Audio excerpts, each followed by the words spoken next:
Hi friends, welcome to Brinda நாவல்.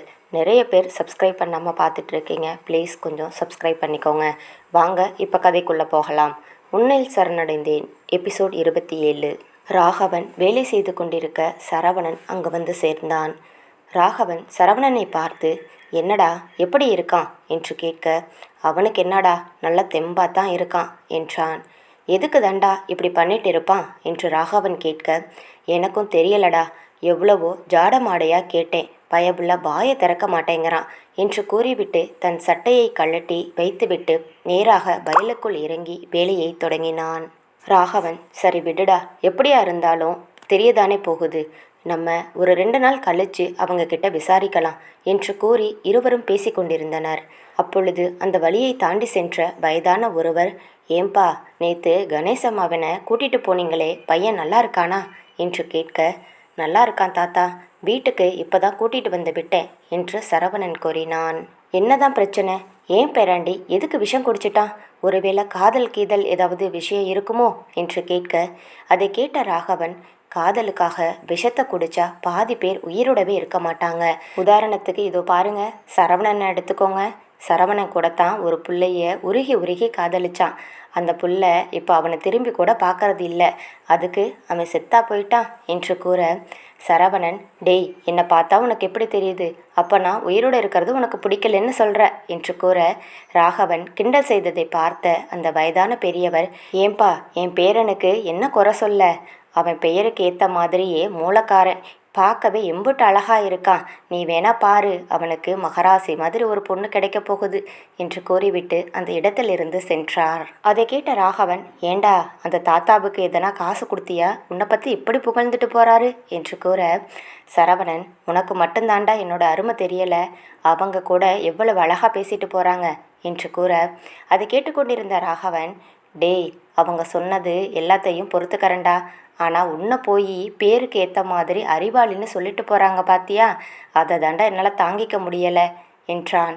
டேய், உனக்கு குசும்பு அதிகமாயிடுச்சு, இருடா மாப்பிள்ள, என் தங்கச்சிக்கிட்ட சொல்லி உன் வாயை அடக்க சொல்கிறேன் என்று கூற, சரி சரிடா, வா வேலையை பார்க்கலாம் என்றவாறு வேலையை செய்து கொண்டிருந்தனர். தன் மாமாவுடன் வெளியில் சென்றிருந்த சுரேஷ் வீடு திரும்பி தன் அறைக்கு வந்தவன் பார்க்க அங்கு நதியா இல்லை. வீட்டை முழுவதும் சுற்றி பார்த்தும் எங்கும் நதியா இல்லாததால் தன் தாயிடம் வந்து அம்மா என்று அழைக்க, டேய் வாடா, வந்து சாப்பிடு என்று கூறினார். நான் சாப்பிட்றேன், முதல்ல நதியா எங்க என்று கேட்டான். டேய், அவங்க அம்மா வீட்டுக்கு போயிருக்காடா என்று கூற, என்னது, அம்மா வீட்டுக்கு போயிருக்காளா? எதுக்காக அம்மா வீட்டுக்கு போயிருக்கா என்று கேட்க, ஏண்டா, கல்யாணம் முடிஞ்சு மறு வீட்டுக்கு போகணும், நீ அதுக்கு எல்லாம் வரமாட்டேன்னு சொல்லிட்ட, அதனால் அவளை மட்டுமாச்சும் போயிட்டு வர சொன்னேன்டா என்று கூற, வேறு எதுக்காகவும் போகலை, இல்லை சாயங்காலம் வந்துருவாளா என்று சுரேஷ் கேட்க, அதெல்லாம் வந்துருவாடா, வந்து சாப்பிடு என்று கூறினார். இல்லைம்மா, எனக்கு சாப்பாடு வேண்டாம், நான் போய் படுத்துக்கிறேன் என்று கூறி அறைக்கு வந்து சுரேஷ் மெத்தையில் படுத்து கண்களை மூட நதியா முகமே அவனின் எதிரில் வந்தது.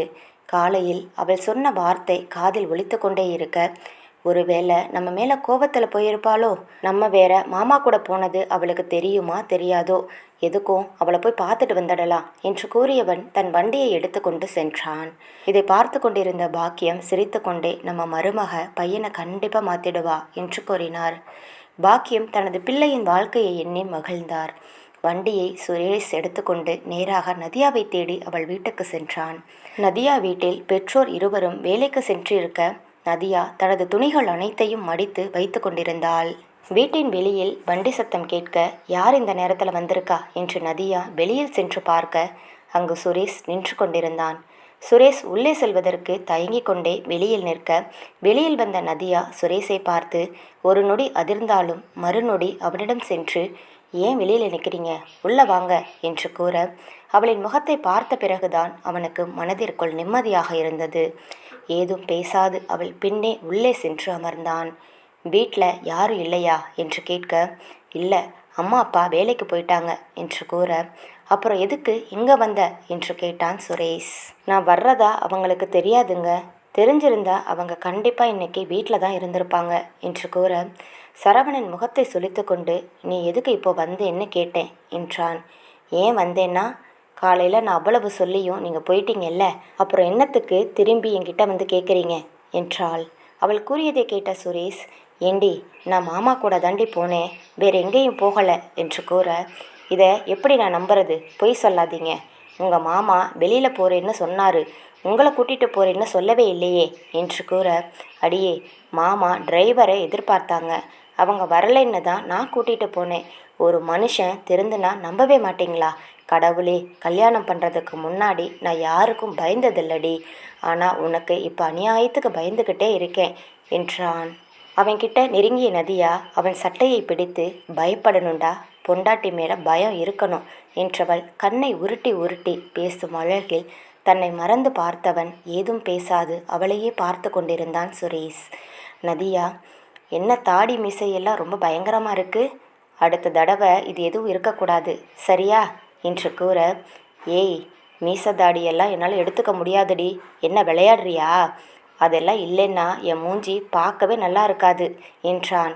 யோ, மீசை மட்டும் வச்சுக்கோ, இந்த கன்றாபி பிடிச்ச தாடியை தயவு செஞ்சு எடுத்துடு, இன்னொரு தடவை தாடியோடு என்கிட்ட வந்தேன்னு வச்சுக்கோ, ஏன் நானே வெட்டி போடுவேன் என்று கூற, என்னத்த என்று அவன் அதிர, ஐயோ தாடியை சொன்னேன்டா என்றாள். ஏண்டி நீ இப்படியெல்லாம் பேசுவியா? நீ இப்படியெல்லாம் பேசுவேன்னு தெரிஞ்சா உன்னை பார்த்திருக்க கூட மாட்டேண்டி என்று கூறிக்கொண்டே இருக்க, அவன் தோளில் தன் இரு கைகளையும் மாலையாக கோர்த்தவள் அவனுடன் ஒட்டி கொண்டு, ஏன் இப்போ மட்டும் என்ன விட்டுட்டு போயேன் என்று கூறினாள். அவள் கூறியதை கேட்டவன் சட்டென்று தன் இரு கைகளிலும் அவள் இடுப்பை பற்றி தன்னுடன் இறுக்கி அணைத்து, அது எப்படி விட்டுட்டு போயிடுவேன்? நீ என்ன காதலிக்காத போதே 3 வருஷம் உன் பின்னாடி சுற்றுனவன், இப்போ கல்யாணம் ஆகி என் பொண்டாட்டியாக இருக்கிற, உன்னை விட்டுட்டு போயிடுவேனா என்றான். அவன் கூறியதை கேட்டு நதியா தலையை குனிந்து கொள்ள, அவள் தாடையை பற்றி தன்னை பார்க்க செய்தவன் மூக்கோடு மூக்கு உரசி, வீட்டுக்கு போகலாமா என்று கேட்டான்.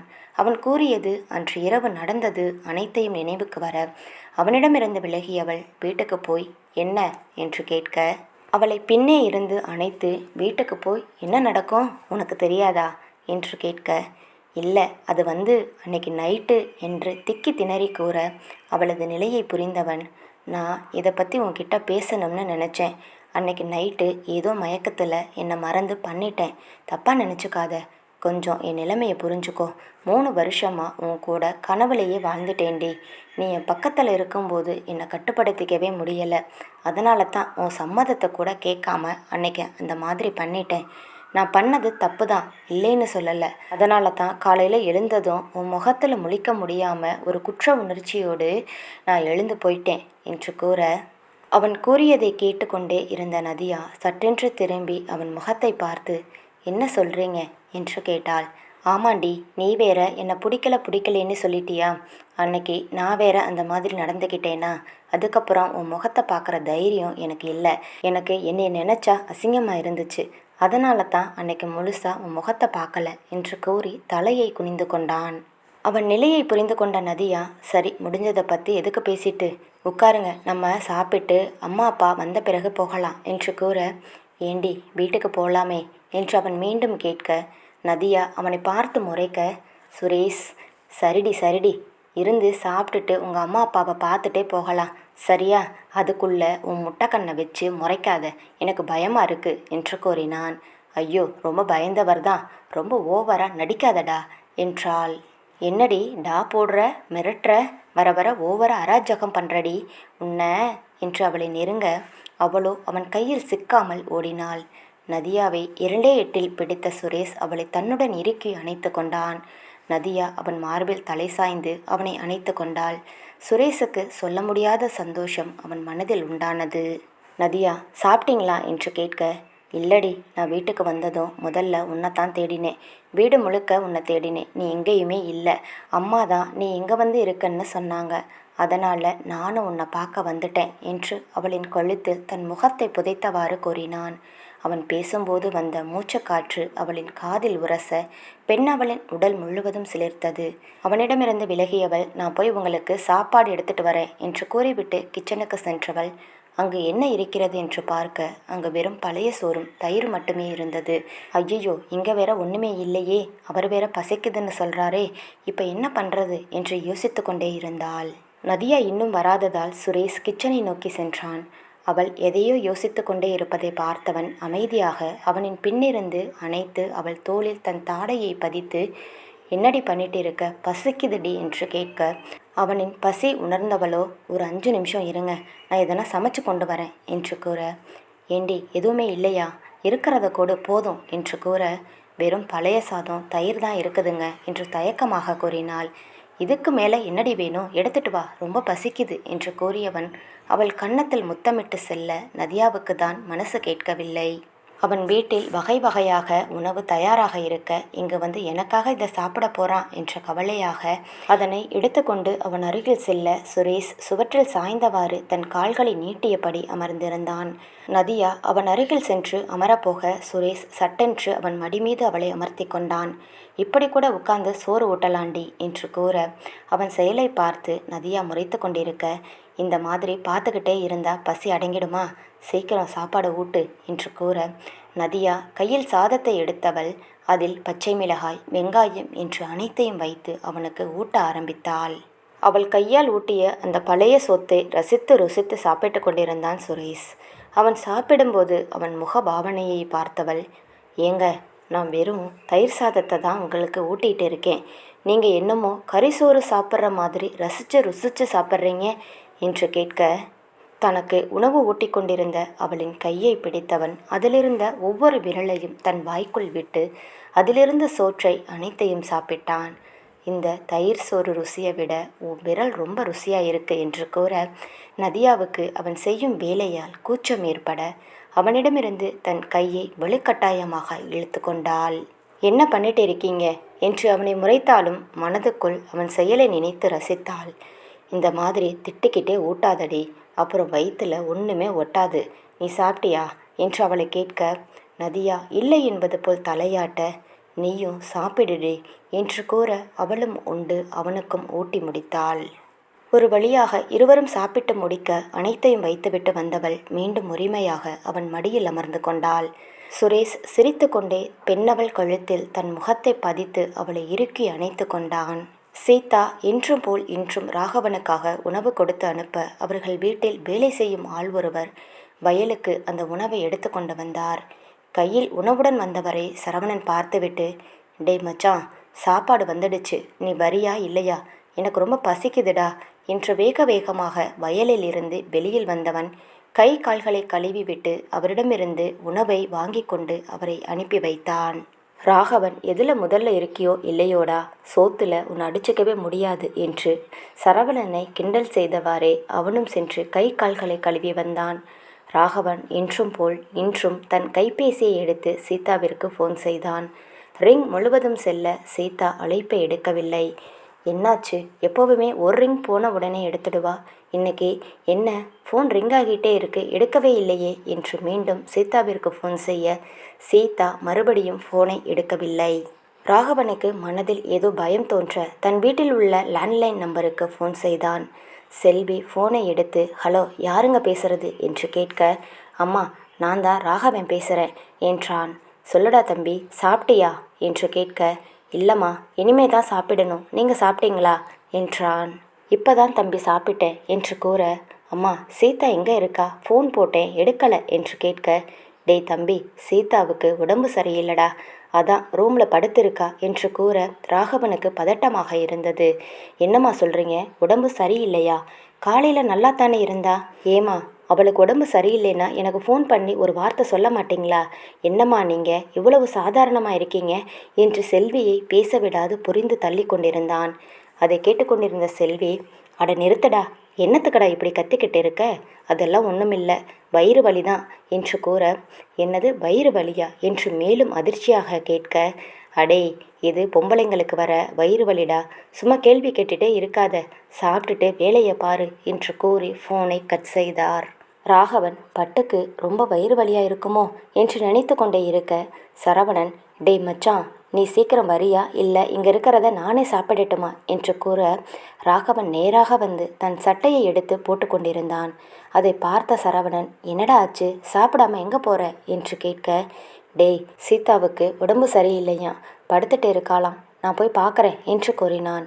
என்னடா சொல்கிற, தங்கச்சிக்கு உடம்பு சரியில்லையா, என்னாச்சு என்று சரவணன் கேட்க, தெரியலடா, அம்மா வயிறு வலிக்குதுன்னு படுத்துட்டு இருக்கான்னு சொன்னாங்க என்றான். இங்கே இருந்தா எனக்கு வேலை ஒன்றும் ஓடாது என்று கூறியவன் தன் வண்டி சாவியை எடுத்துக்கொண்டு கிளம்பினான். தங்கச்சி மேலே உயிரையே வச்சிருக்கான். தங்கச்சிக்கு ஒன்றுன்னா அவனால் எப்படி இங்கே நிம்மதியாக வேலை பார்க்க முடியும்?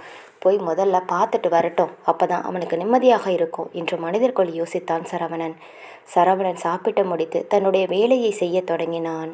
சுரேஷ் மடியில் அமர்ந்து பேசிக்கொண்டிருந்த நதியா வாசலில் ஏதோ சத்தம் வர சட்டென்று அவன் மடியில் இருந்து எழுந்தவள் தள்ளி நின்றாள்.